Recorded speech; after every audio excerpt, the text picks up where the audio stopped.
The Dudley Boyz came up as one of the most hyped up tag teams from ECW. Their resume and stories were definitely among the best in ECW's history. Both men looked legit and rugged, which fit in line with ECW's gritty environment. Solid workers and often the most aggressive. I compare the Dudleys a lot to the APA in the sense of men who always laid it in. It obviously made their matches better because it felt like they were beating the hell out of their opponents. The Dudleys managed to get over in ECW. These two put on some memorable moments and matches in ECW's early years, and more often than not are considered to be the best team to come out of the promotion. It didn't take long for the WWF to come calling. Once they started having those hardcore matches, they flew high, turned face, and were very popular with the fans. WWF seemed to rely on them a lot as the anchor of the tag team division. In their three ladder matches with Edge and Christian and the Hardys, they walked into WrestleMania on 2 occasions with the titles. By 2002, the Dudley Boyz were the most decorated tag team in the entire WWF, and unlike their counterparts, the duo were still a tag team. It never felt like they'd be separated, but the 2002 draft was a very notable one that tested many talent. The Hardy Boys were starting to go their separate ways. The APA split, and it was no different for the Dudley Boyz. Bruce Pritchard said that it came down to them believing that both men had what it takes to become single stars. Here's what he had to say during his podcast, and I quote, "I did for one, I thought that both would prosper as singles. I thought Devon and a tag team relied on Bubba, and I thought Devon cut some damn good promos.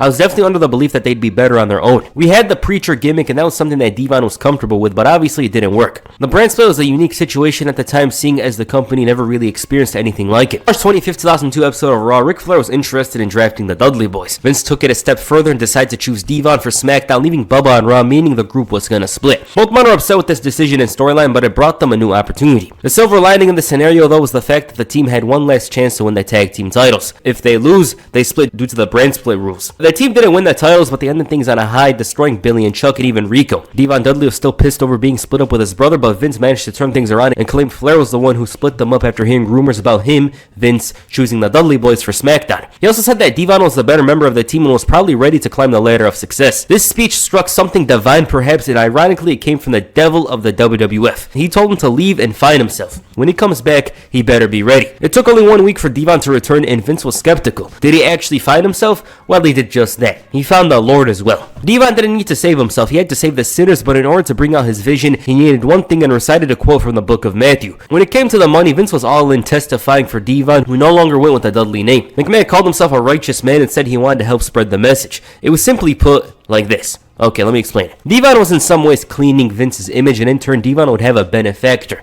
Someone to support the cause. He called himself a humble servant, and instantly you can notice how different he was. This man also claimed to have met a prophet who told him to find himself. Joy, redemption, and peace of mind is what he discovered from this prophet. This prophet was considered to be Mr. McMahon. Blasphemy! He also turned heel, calling the fans the wolves and Vince and himself the sheep. Okay, new character. Devon has strayed far away from the Dudley Boyz into a direction he considers to be his salvation. This man was even bringing out a basket and collecting money. At one point, a guy stole the cash and he beat him from pillar to post like he earned that money himself. About the wrath of Mr. McMahon, I'm gonna say here, "Thou shalt not steal," one of the 10 commandments of the Bible. At one point, he saw Farouk with the bills and said money is the root of all evil, which wasn't what he said previously, obviously, because it's not his money. So the solution is him donating to the United Devon Building Fund. Mark Henry threatened to commit a sin with the collection plate, which was funny, by the way. And to Devon, this was a huge sin that Henry took his collection money, but he ended up bestowing a good deed upon the fans. This is clearly becoming a problem, so Devon had to find a solution fast, otherwise that building fund is never going to take off. When he met the man he called a prophet, Devon managed to get a match against Triple H. He also hyped up the man showing up, a man who was going to protect the money. This man went by the name of Deacon Batista. He looked so enamored by the Reverend, and it looked like he almost revered him. With plenty of dirty tactics by his side and an injured Triple H, Devon had more than a fighting chance. The dominant heel seemed to find a great strategy to reopen Triple H's wound,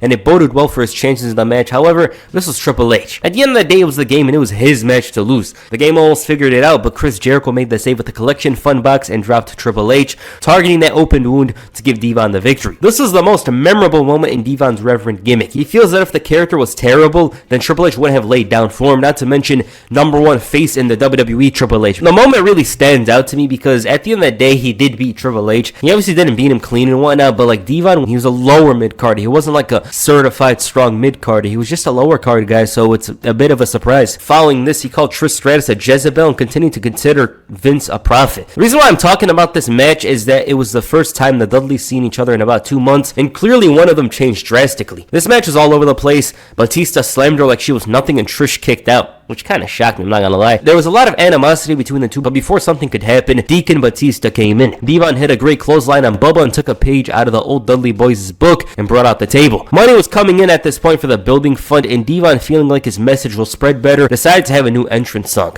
He's called my name. Obviously, the he is referring to Vince McMahon. The Reverend continued to pick up victories throughout the weeks, calling people like Rikishi heathens and clearly not practicing what he preaches. At one point, Lance Storm even confessed a huge sin, worse than adultery. He's not American. That's the biggest sin he had. Forgiving Storm, of course, came with a price. The sound of that penny dropping on the box almost made those two collapse.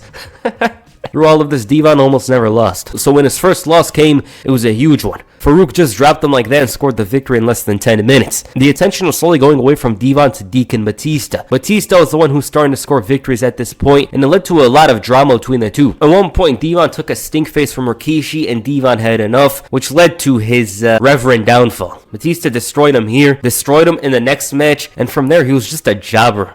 At this point, and they weren't even giving him a lot of TV time, not to mention, I don't think he even had a single segment where he got to speak since May or June of 2002. And that in itself hurts the gimmick a lot, because even though Devon, I personally think, did a good job here, the fact that he didn't get much time to speak and show off the character more harms him a lot. Because that's the whole point of the character, Reverend D-Von. We're not here to watch him wrestle great matches. We're here to see him have a great character. Like, yeah, the matches obviously got to happen. He's got to have a good match and whatnot. But at its core, Reverend D-Von, we should see his character more than he wrestles. Like, imagine there was a match going on and he just comes out with a microphone asking for donations. And I'm not going to say during the main event match, but every once in a while he could show up during a tag team main event. And he just comes out as like, I need some donations for the building fund and stuff like that. They beat him up or something.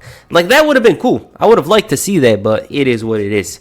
From there, he just wrestled very rarely. He wrestled more often on Velocity, and the gimmick was done. With that said, Reverend D-Von ended up leaving SmackDown for Raw at Survivor Series 2002 to reconcile with his old partner, Bubba Ray Dudley. Bubba Ray Dudley in himself had a weird singles run, which I probably will explore because it's a very simple video. We'll do it as a side video similar to this one. Alright, with that said, Reverend D-Von was a decent character. I actually like him. Very entertaining stuff. One of the standouts in D-Von Dudley's career. A career full of memorable moments and matches and stories. This is the one time WWE decided to put him as a single star, and I wouldn't say it worked because they didn't really book him that much, but I really like it. You know, I don't know what the live audience felt, but personally speaking, I like the character a lot. I do wish they explored it more and did more vignettes, I'd say. Like, I think he deserved a lot of vignettes. I think after Vince kicked him out of the office, they should have had vignettes about him, so when he debuted, it'd be like, okay, this character is fully established. They did establish him early on and whatnot, but I would have liked to see those segments that they used to do, like Carlito spinning Apple outside and going to the beach and stuff like that. I would have liked to see Reverend D-Von at the church stealing money or something like that. Like, that would have been nice. I would have liked it. So yeah. Now, personally, I don't hear much about this whole Reverend D-Von thing because it was a minor thing.